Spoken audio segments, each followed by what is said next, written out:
অলপতে শিক্ষা বিভাগৰ এক বৃহৎ তথ্য ফাদিল হৈছিল যে আমাৰ অসমৰ শিক্ষা বিভাগত স্কুলবিলাকত কিমানখন স্কুল শিক্ষকবিহীনভাৱে চলি আছে আৰু কিমানখন স্কুল এজন শিক্ষকেৰে চলি আছে আৰু স্কুলবিলাকত বিভিন্ন ধৰণৰ সমস্যাৰে জৰ্জৰিত হৈ থকা অৱস্থাত গুণোৎসৱ পাতিব লোৱাটো এক প্ৰকাৰ সফল হ'বনে নহ'ব তাৰ ওপৰত প্ৰশ্নৰ চিহ্ন আহি পৰিছিল। কিন্তু তাৰ ঠিক পিছতেই শিক্ষামন্ত্ৰীয়ে যি স্পষ্টীকৰণ দিলে যে অসমত কোনো এখনো শিক্ষকবিহীন স্কুল নাই, সকলোতে এডজাষ্ট কৰা হৈছে।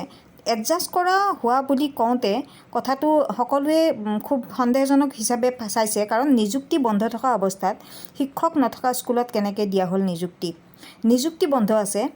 কোনো এখন স্কুলত যদি 2জন শিক্ষক বা 3জন শিক্ষক আছে, সেই 3জন শিক্ষকৰ মাজত যদি এজন লৈ যায় বেলেগ এখন স্কুলত দিয়া হয়, তেনেহ'লে 2খন স্কুলেই ক্ষতিগ্ৰস্ত হ'ব আৰু তেনেকুৱা অৱস্থাত সেই স্কুলত লাহে লাহে ছাত্ৰ ছাত্ৰীৰ সংখ্যা হ্ৰাস পাই আহে আৰু অৱশেষত শিক্ষকক দোষ দি সেই বিদ্যালয় বন্ধ কৰি দিয়া হয়।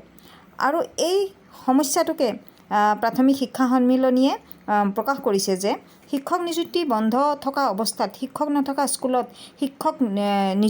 বেলেগ এজন শিক্ষক এডজাষ্ট কৰি দিয়াটো বা নিযুক্তি দিয়াটো কেনেকুৱা ধৰণৰ ন্যায়, সেইটোৰ ওপৰত তেওঁলোকে এক প্ৰশ্ন আনি তুলিছে।